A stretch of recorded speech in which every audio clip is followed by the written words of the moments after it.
And the Lions Kool-Aid Korner is back, just 3 days away from the second playoff game at the beautiful Ford Field that you see now.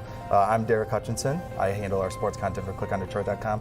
Here with Ken Haddad, he's our web manager, and Ben Bell, our special projects editor. We're going to talk about some controversies swirling around the Lions this week and introduce you to one of the biggest Lions fans you'll ever meet. But first, we got to dive into what we heard from Dan Campbell yesterday. Let's hear what he said about facing this Tampa Bay defense.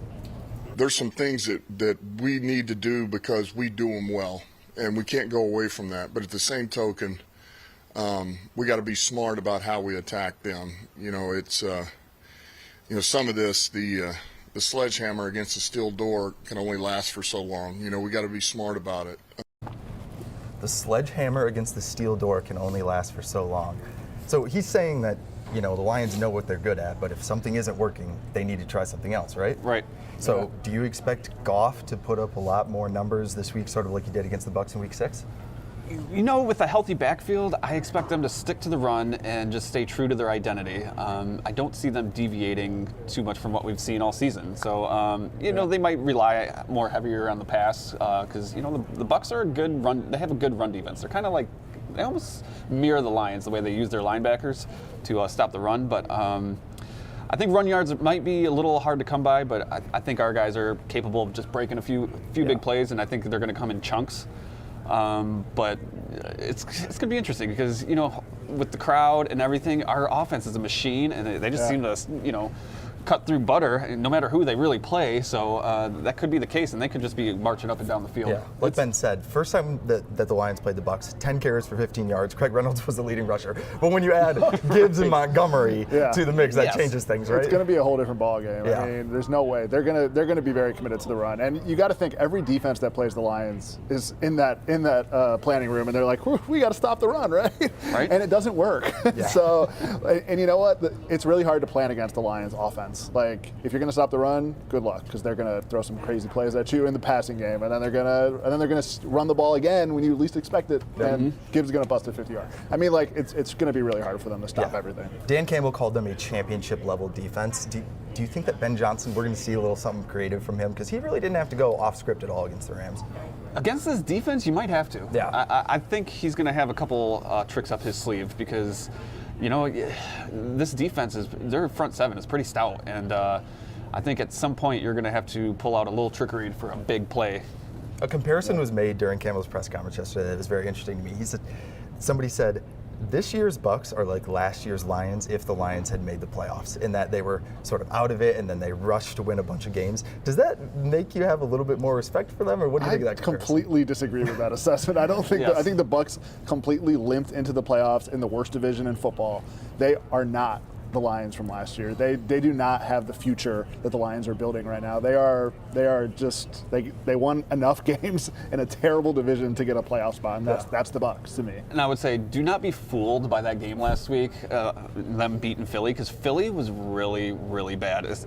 End of the season, Philly quit. It seemed like they didn't even want to play in that game. So, I mean, they just really laid down, almost like the Cardinals did a couple years ago when Matthew Stafford got his first playoff win.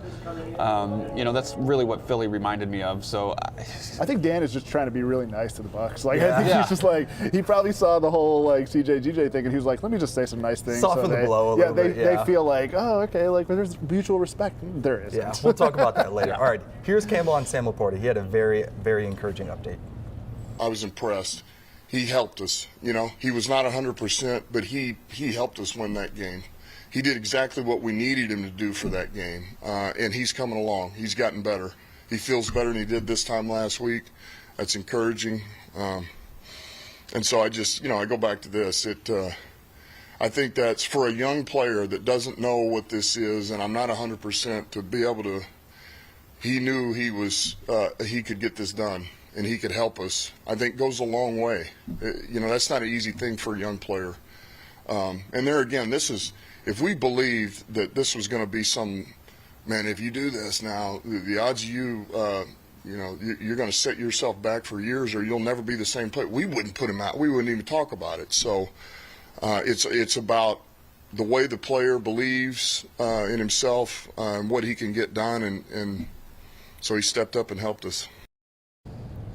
between LaPorta's production this season and his willingness to come back one week after an injury with a massive brace on his leg and help the Lions in a playoff game, is he like the best Lions rookie you can remember? Man, I think so. Rookie tight end for sure. Definitely. Yeah. I mean, second team All-Pro. I think that's basically saying he's the second best tight end in the league already. He was definitely better than Eric Ebron. I think he surpassed Eric Ebron in the draft rankings. But shout out to Eric Ebron if he's watching. Of course he's but watching. Yeah, I mean, I think his impact on the offense and blocking and in the offensive passing game has just been. I don't think you can match it to any rookie we've had in. What do you think his ceiling is? I mean, this is his rookie I don't year. know. Is he the new Gronk? Because he's fast. I mean, really fast. You'd think next year he might be getting more attention, from defenses, that sort of thing. He's going to have to fight through that. Just like any other rookie coming into their second year, that defense is not. They know you now. They got lots of tape. They got lots of the same thing in baseball with pitchers, right?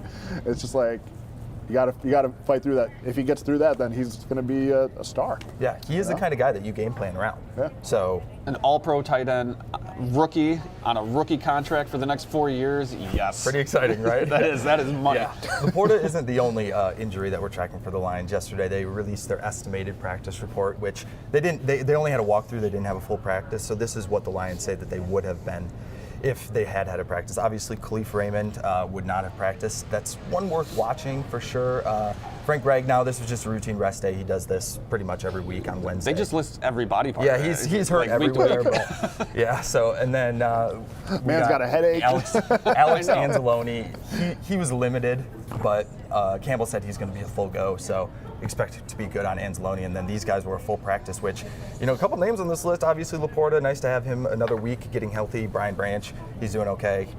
We'll talk about Kirby Joseph later, but James Houston, that's an interesting one, right?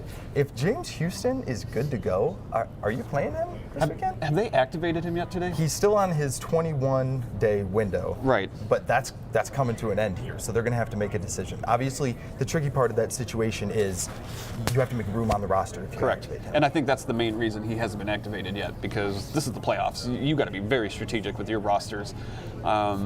I would like to see him activated because I'm getting worried that ankle might not be ready to go yet, and we need him. Somebody's got to create pressure if we're going to go further than this point in the playoffs. Yeah. What do you think, Ken? Bring him in cold? I mean, he was a great addition last year. Bring him in cold. Bring him in fresh. Yeah. He's got legs. I think bring him in. I mean, the Lions defense has all year been doing rotations anyway, so just give him a couple snaps. See what happens.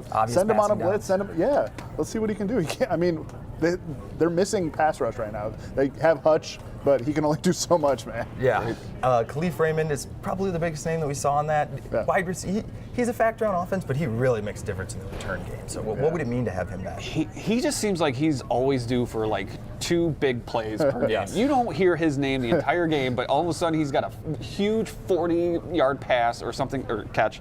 And he just comes up in big moments, and I feel like he's one of those leaders on that team that you just really miss. But I think they'll still win without him. But man, I just don't like not having Khalif Raymond out there. He's kind of what I want Jamison Williams to be in a lot of ways. He's so consistent. He's fundamentally sound. He runs great routes. He gets open. He makes plays. He just does what he needs to do. Yeah. All right. I felt I had to include this latest Campbell sound because we haven't had a lot of respect for Baker Mayfield on this Kool-Aid Korner. So let's hear what Campbell said about Baker. They're both leading their team. They're both the field general. They're both the ones that are making good decisions. They both hit a patch there in the middle of the year where there was a couple of turnovers, right? And they settled down and corrected a few things, and now both of them are taking care of the football. I think they're both efficient quarterbacks. And I think they're both playing at a very high level. I think what you're seeing is two guys that there's a reason why they were drafted, where they were drafted, at what point in the draft, and I think you're seeing that. And these players are really giving you what they got. So, look, he's with the way he's playing right now, he's an issue. All right, it's not that I don't trust the coach, but I had to fact check everything he just said to make sure, because he said that there were a lot of similarities between Goff and Baker this season, and it is true. They both had a period of time during the middle of the season where they were turning the ball over a lot, and that's when both teams struggled. But they both have finished strong, similar touchdown-interception ratios, similar yard per attempt. So Does that give you any more sort of clarity on Baker, or that doesn't change your opinion at all? It doesn't change my opinion at all. Baker's a poor man's quarterback. I don't know. Sounds like CJ Gardner-Johnson over here. No, but I mean, like, I think, we know who Baker Mayfield is. You know what I mean? Like, he's been the same guy since he came into the league. He can make some amazing plays. He can rack up some stats. He can win some games. But he's also going to make a lot of mistakes. That's just his thing. And with that, since we saw these teams specifically struggled when both quarterbacks were turning over the ball, do you think it's an oversimplification to say that the quarterback who avoids mistakes is going to win this game? Yeah, because I think it's more the team, right? Like, those interceptions are not always on the quarterback anyway, So I just feel like quarterbacks take they take most of the blame for that sort of thing, and Baker does throw his share of ridiculous passes. But I don't know. I think it's just play mistake-free football overall. It's not all on the quarterback. There were no turnovers in that Lions-Rams game. Right. That was a clean game for both teams, and they both played really well, and it came down to the last second. But I don't know. His ability to make huge plays but also backbreaking mistakes, does that make Aiden Hutchinson the most important player in this game? Because he thrives off of making teams make mistakes. Baker holds onto the ball longer than most of the quarterbacks we've played. He kind of reminds me at the beginning of the year when we were getting a lot of sacks against, quarterbacks like Desmond Ridder and, Baker Mayfield. But he doesn't get rid of the ball as fast as some of the quarterbacks, the elite quarterbacks we've been playing. So I think Aiden Hutchinson, he is playing out of his mind right now, and I think he's due for another big game. Yeah. I think the ball hawks in the secondary too, though. Like, they got to capitalize on those throws, man. They got to grab CJ, something. he'll get a pick this game. They got to get a pick. They will. Well, after how he was talking, he better get a pick, right? Baker chases his losses. Like, if he misses like a couple throws, he starts rifling bombs, and that's when you can pick him off. All right, we're going to take a quick break, but first you'll see some of our favorite fan reaction videos from the Lions win, and then we're going to introduce you to maybe the biggest Lions fan we've ever known.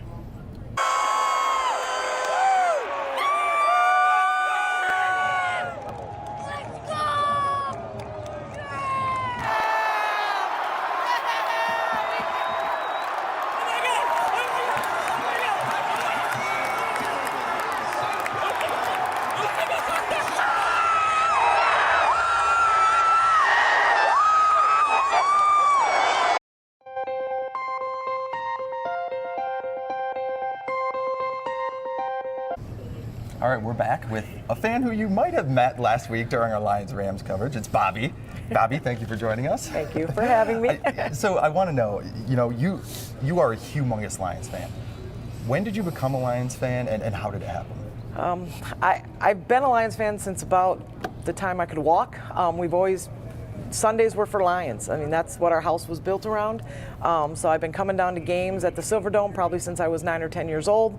It was usually a kind of like a mini vacation, one game a year. But once I got down here to the area, I made it more of a weekly occurrence. Sure. So you've been a Lions fan through all the hard times, right? Like 30 years without a playoff win. So does that struggle make what happened Sunday even sweeter? It does. It does, but I never lost hope. I mean, every game that we were part of and every game that we were involved with, I always thought we could come out winning. Yeah, so.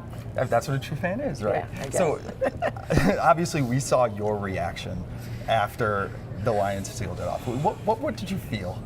Was it relief? What was it? It was pure joy. Yeah.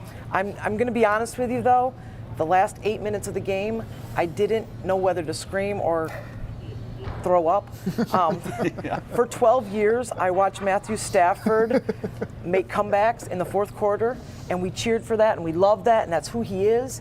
And I wasn't one of those fans who booed him on Sunday, but I was just waiting for the other shoe to fall. Yeah. I believe so much in this team, I do, but I also know what he did so many times for 12 years while he was here. They're two different things, right? They're two different things. But when they kneeled, when 152 came up on the clock, and I did the math in my head, and I knew it was over. Oh my gosh! Yeah. It was I have a such question. relief. When we got that first down, was most of the crowd aware that was the game at that point? I don't. Because at home, I was just like, wait a minute. No. I was like, is that the everyone was trying to do the math. Yeah. Yeah, I don't really think, I didn't get that sense. I don't think it was until he took that knee the first time that everybody kind of like, oh my gosh, We did it. it's over. Because watching at home, it felt like there was this gradual realization. Yeah, Because there wasn't that that huge roar. No, there once, wasn't. Once we got that and first even down. Jared Goff said in his interviews that until the call came in from the sidelines, he wasn't even really because I mean, he's not supposed to be doing that. Nobody actually knows how long the play clock is. Most big close games like this, you don't have a team wasting 2 timeouts because of the crowd, and that ended up being huge. Yeah, right? and they used that first timeout 3 minutes into the third quarter, and then the other one right at the beginning of the fourth quarter. Yeah. So kind of knew if it came down to the end of the game that we were in good shape. disadvantage Good for the shape. Rams. Isn't it the best feeling when you're in that crowd screaming your head off and you actually get the penalty or you get them and like everybody starts high-fiving, they're like, we did it! Yeah. It's the best. It's the best. I sit in a great section, so I have a little family at the game, so it was really fun to just be able to celebrate, and it's been great. So the lead up to Sunday was so frantic, and it was like such a rush, right? But now, suddenly, after 30 years without a home playoff game, we've got 2 in a week. So what has this week been like for you?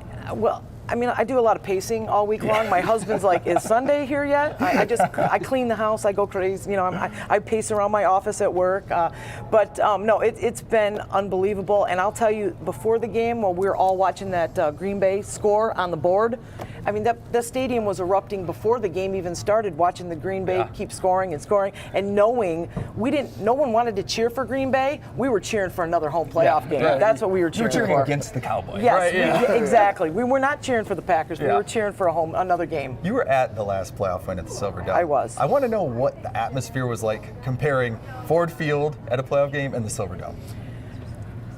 Remember, I was 17 years old at the time, so I did feel as though Ford Field is probably more structurally sound than the Silver Dome was, because it was moving a lot more in '92.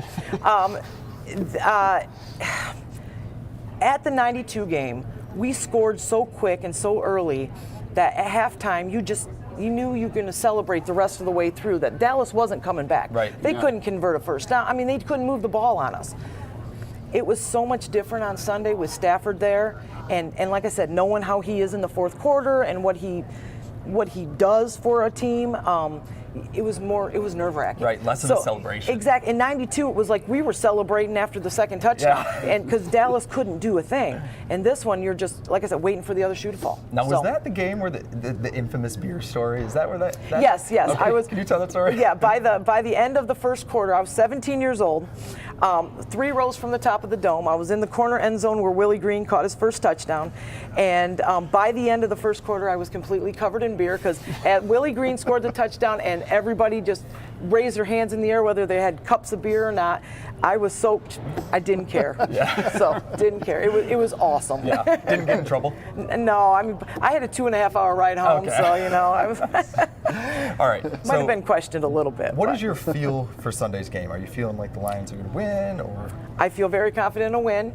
The team that we had on the field in Tampa Bay is tremendously different than the team we have now. We had a lot of injuries back then.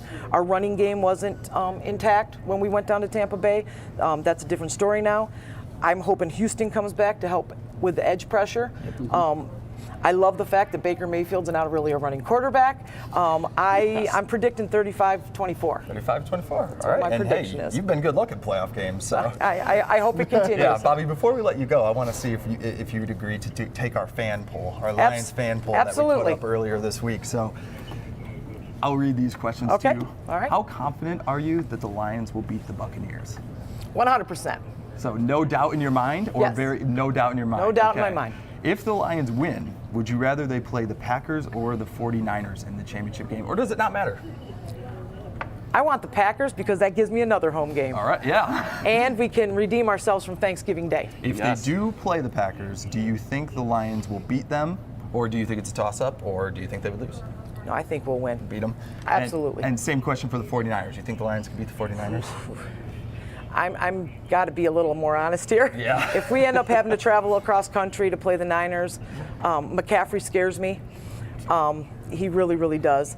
So maybe you think it would be really close. Yeah, I think it'd be really close. There's there's my poll. All Yeah. right, and this is looking a little bit farther ahead, but if the Lions were to make the Super Bowl, who would you most like to see them play? The Ravens, Bills, Chiefs, or Texans? I have family in Kansas City. They invited me out to the season opener this year, and I couldn't be there. So I'm definitely going for Lions Chiefs. Okay, and which of those teams would you least like to see? Baltimore.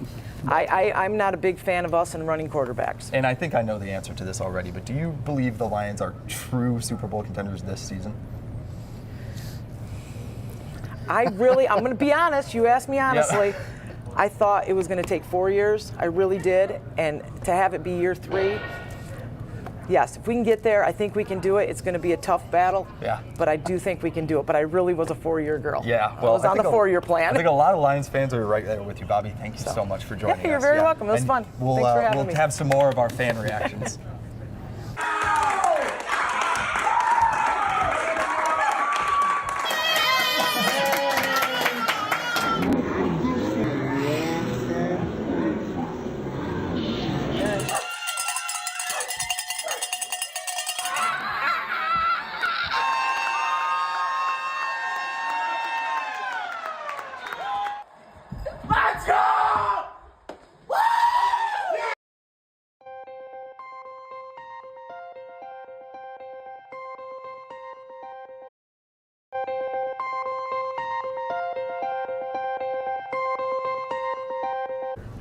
All right, before we go, I want to talk about a couple of controversies that are swirling around the Lions. I think it's fair to call them controversies.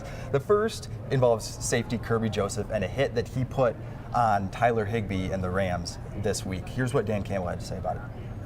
No, that's how we play football here. Just keep your head up, see what you hit. You know, that'll always be what I tell Kirby. You know, just keep your eyes up so you don't hit on the crown of your helmet and you know, you hit a spine, you know, you mess yourself up there. Just see what you hit. But no, I mean, he's going for the thigh board and you know, staying away from the head. And, you know, that's how we play defense here. We're not dirty. It's just, you know, we hit. There is that just keep your head up, right? And that's sort of something that a lot of people have been criticizing Kirby for this week, is that his helmet was down. But it's hard to imagine that he's, you know, running full speed at a guy who's also running full speed, and in that moment he's saying, I'm going to hurt this guy, right? I mean, did it look like a dirty hit to you? I've never tackled a tight end running at him full speed, so let me give my expert opinion on this. Coming up. Right.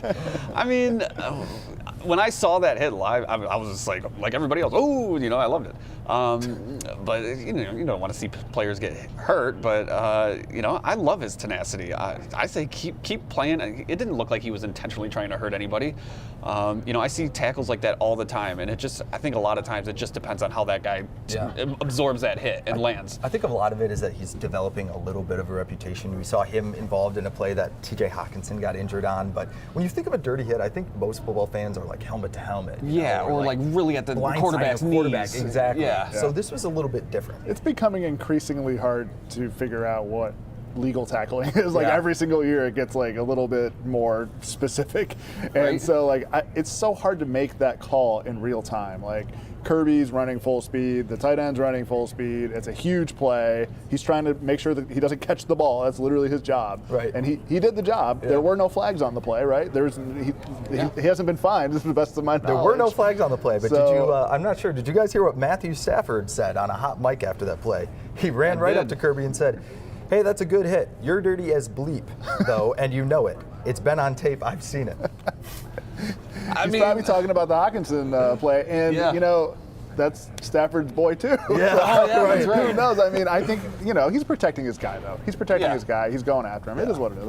Yeah, Stafford's got all offseason to think about it. So, and Coach Campbell isn't the only one who came to his defense. Alex Anzalone was on Twitter saying, "This is exactly how the league office teaches us to tackle. Maybe raise your head a little bit because his head was down and the helmet can cause an injury." But it's just crazy that kind of detail that we're battling over. I know. I know. It's football, man. Yeah. C.J. Gardner-Johnson said, "Hey, tell your quarterback not to throw the ball where your guy can get hurt." It was. It's crazy how a guy that's like 6'7", you know, 250 pounds, and your tackling window on him is like that small, right? You know, to protect him. I mean, what do you want a defensive back to do?